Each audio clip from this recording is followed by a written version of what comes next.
Vraiment, cette grâce particulière. Donc ces personnes doivent avoir une bonne relation avec Dieu. Ils ne doivent pas compromettre leur foi chrétienne. Ils ne doivent pas compromettre leur vie de sainteté. Ils ne doivent pas compromettre leur vie de consécration. C'est des personnes qui doivent être consacrées à Dieu. C'est des personnes qui doivent gêner, prier. C'est des personnes qui doivent avoir des prières de consécration. Et qui doivent bénéficier d'une notion spéciale pour ce genre de fonction. Alléluia.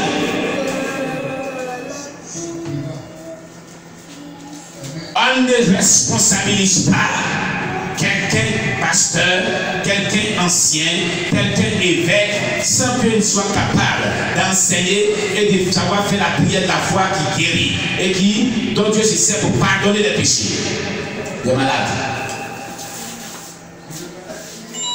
Quelqu'un entend ce qui est dit ici dans la parole de Dieu. Alléluia. En toutes les personnes sont anciennes, en toutes les personnes sont diacres. Et ils n'ont rien qui vraiment atteste qu'ils doivent occuper ces fonctions.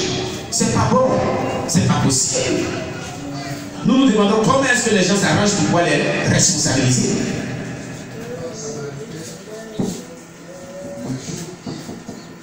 On les responsabilise pas parce qu'il faut responsabiliser. Comme je le disais tantôt, ici quand Dieu me donne l'occasion, une maman dans cette ville fréquentant l'église, grande église de la place, dont le pasteur était affecté maintenant. Le pasteur qui était là était un ami en moi. La maman m'a trouvé, elle dit papa, je dis oui, je ne comprends pas. Voilà ce qui se passe dans notre assemblée chrétienne. Quand on invite quelqu'un pour évangéliser une personne qui vient dans cette assemblée chrétienne, quand il a une grosse voiture cylindrique et que le but tire à sa fin, et qu'on présente une nouvelle personne qui s'élève, qui dit, voyez, j'ai été invité par telle personne, et vraiment, le culte m'a vraiment plu, et vraiment, je veux vraiment rester ici dans cette église, et j'habite ici, là. Le pasteur dit à Saint-Vidol, envoie une chaise. Mets des chaises à la chaise. Voilà notre nouveau diacre. Diacre. Voilà notre nouveau diacre. Tu le connais où? Il dit, mais toi, tu dis des nouvelles personnes. Toi, tu dis des nouvelles personnes, tu dis où t'es où? Il se présente avec une nouvelle personne. Tu le nommes diacre déjà. Regardez comment c'est grave. Une grande église de la place ici. Donc le pasteur qui était là, avant qu'on l'a fait, commettait des bavures, il était bavure. Notre nouveau diable. Tu fais de sa personne diable et non pas diable. Tu ne sais même pas si c'est mystique. C'est un sataniste. Qu'est-ce qui les pousse à faire cela? Ils disent que responsabiliser-les et enseigner-les. Là, ils ne vont pas quitter l'église à cause de ce qu'ils vont faire des grosses dîmes. Parce que tu as vu une grosse voiture. Parce qu'ils travaillent à tel fonction publique. Ah bon? Tu vas rendre compte à Dieu un jour. Parce que désobéissance, c'est un péché. Alléluia. Mais toutes ces personnes qui ont responsabilisé, quand on voit leur vie, ça n'a rien à voir avec la vie chrétienne.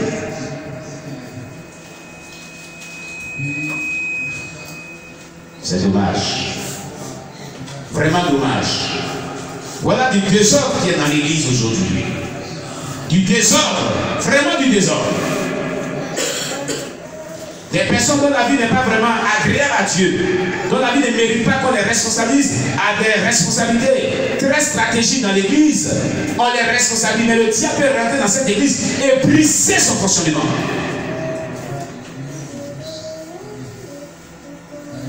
C'est pas bon. Amen. C'est pas bon.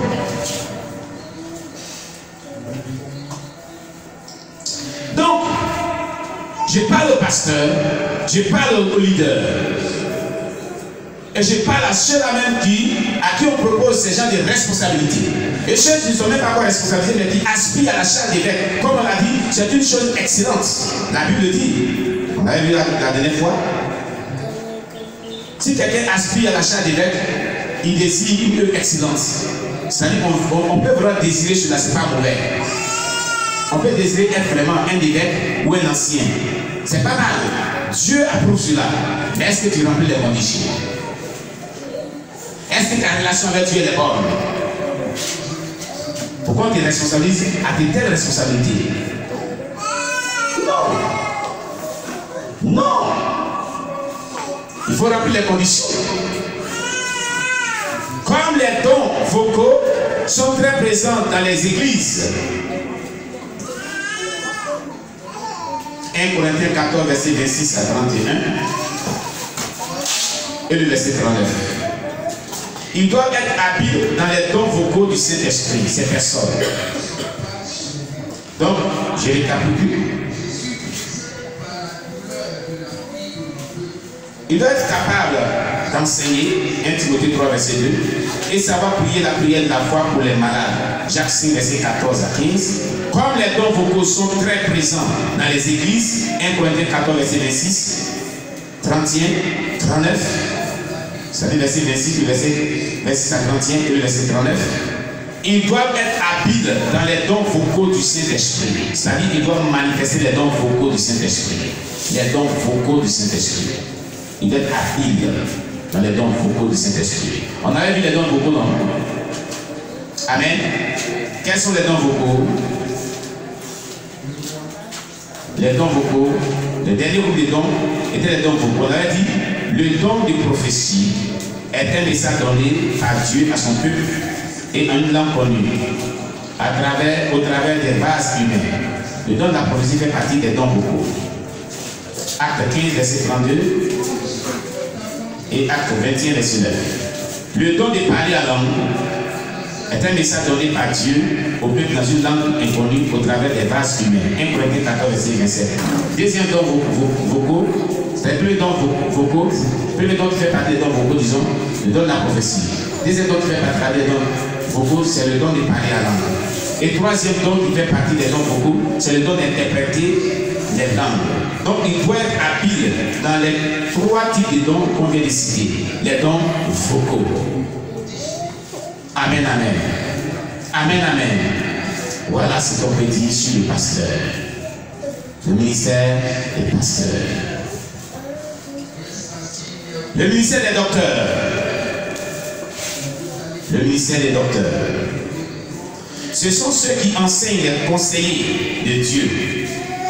Ce sont ceux qui enseignent les conseils de Dieu aux croyants.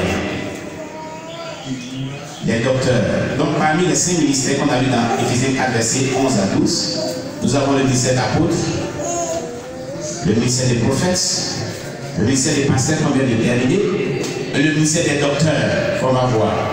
Il manque un 5e, qui est le ministère des évangélistes, qu'on verra aussi par la suite, quand Dieu nous donnera l'occasion. Dans le ministère des docteurs,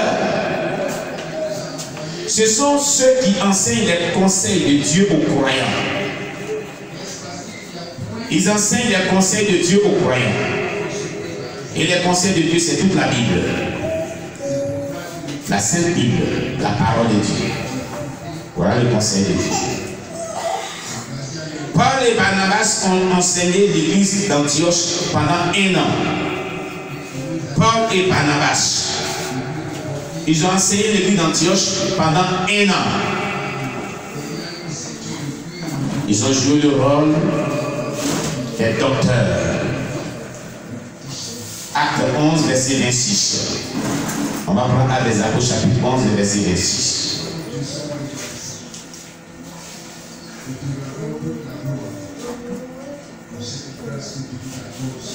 Actes des Apôtres, chapitre 11, verset 26. Il est dit, et l'ayant trouvé, il l'amena à Antioche. Il l'amena à Antioche. Pendant toute une année, ils se réunirent aux assemblées de l'église et ils enseignèrent beaucoup de personnes. Ce fut à Antioche que pour la première fois les disciples furent appelés chrétiens. Pour pouvoir bien comprendre, on va lire à partir du verset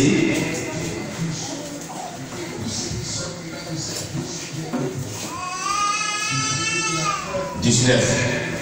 Amen. Jusqu'au verset 26. Il est dit, ceux qui avaient été dispersés par la persécution survenue à l'occasion d'Étienne allaient jusqu'à Phénicie, dans l'île de Chypre et à Antioche, annonçant la parole seulement aux Juifs. Il y eut cependant parmi eux quelques hommes de Chypre et de Cyrène qui, étant venus à Antioche, s'adressaient aussi aux Grecs et leur annonçaient la bonne nouvelle du Seigneur Jésus. La main du Seigneur était avec eux et un grand nombre de personnes crurent et se convertirent au Seigneur. Le bruit en parvient aux oreilles des membres de l'église de Jérusalem et il envoyait Barnabas jusqu'à Antioche. Lorsqu'il fut arrivé et qu'il eut vu la grâce de Dieu, il s'en réjouit et il les exhorta tous à rester d'un cœur ferme attaché au Seigneur. Car c'était un homme de bien, plein d'Esprit Saint et de foi, et une foule assez nombreuse se joignit au Seigneur. Barnabas se rendit ensuite à Tarse pour chercher Saul, c'est-à-dire l'apôtre Paul. Et l'ayant trouvé, il l'amena à Antioche pendant toute une année et il se réunit aux assemblées de l'église et il enseignait beaucoup de personnes. Ce fut à Antioche que pour la première fois les disciples furent appelés chrétiens. Amen. Saul, à ce moment, n'était pas encore appelé apôtre Paul. Donc il était un ancien. Mais Paul et Barnabas vont jouer le rôle des enseignants, donc des docteurs. Ils vont enseigner pendant toute une année le peuple de Dieu. Ils vont enseigner pendant toute l'année le conseil de Dieu à cette nouvelle assemblée chrétienne. Amen, amen. Alléluia. Vous avez vu, des 5 ministères qui sont dans l'église, le docteur est très important. Le ministère du docteur est très important.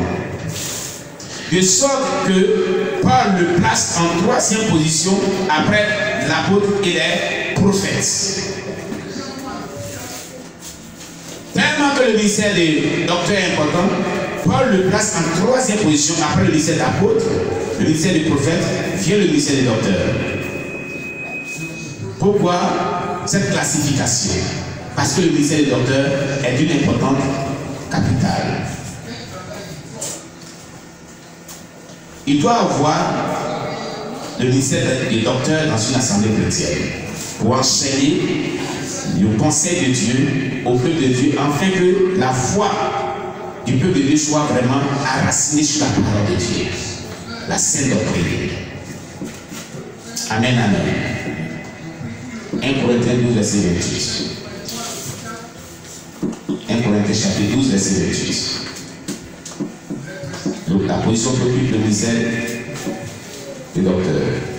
Il est dit, et Dieu a établi dans l'église premièrement des apôtres, secondement des prophètes, troisièmement des docteurs, ensuite ceux qui ont le don des miracles, puis ceux qui ont les dons de guérir, de secourir, de gouverner, de parler diverses langues. Amen. Pourquoi cette disposition? Pourquoi cette classification? Parce que cela est utile aussi. Il n'y a rien de hasard dans la Bible. Si Dieu a fait cette classification, ça veut dire que ça doit être l'ordre que Dieu doit établir dans l'Église. Amen. Alléluia. Grand C, les 9 dons de ministère. C'est-à-dire les 9 dons qui accompagnent les 5 ministères. Romains 12, verset 6 à 8. 1 Corinthiens 12, verset 28 à 31. Ce sont les ministères du corps de Christ que les 5 ci-dessus qu'on vient de citer aident à perfectionner. Éphésiens 4, verset 12. On les verra prochainement, parce qu'on va s'arrêter là. Il y a 1, les diacres. 2, les croyants qui prophétisent. 3, les croyants qui enseignent. 4, celui qui exhorte. 5, l'entrepreneur chrétien. 6, l'administrateur chrétien. 7, l'ouvrier chrétien dans le domaine social. 8, celui qui parle en diverses langues. 9, l'interprétation de langue. Bientôt on va voir ces 9 dons de ministères qui aident les ministères généraux dans leurs fonctions. Et après cela, on va voir le chapitre 1 de notre livre, définir l'onction. Amen. Dieu nous bénisse. On acclame le Seigneur Jésus-Christ.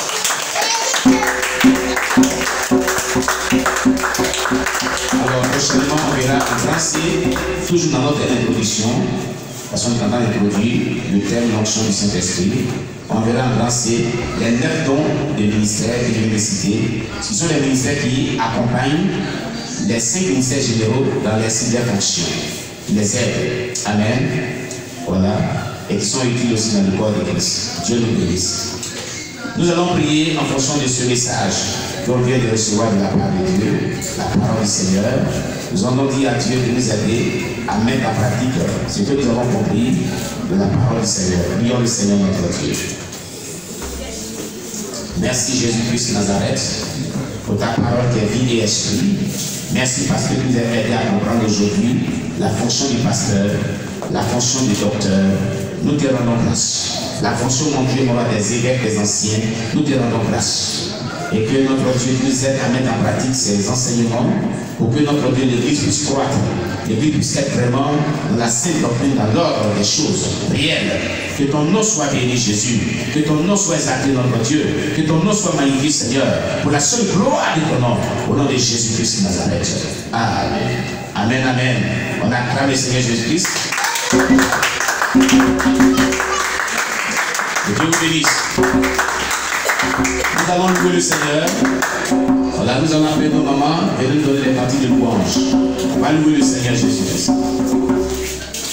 Nous allons louer le Seigneur. On se tient debout. On va louer le Seigneur. Nous allons louer le Seigneur. On se tient debout pour louer le Seigneur. Louange, louange, louange, louange. Louange.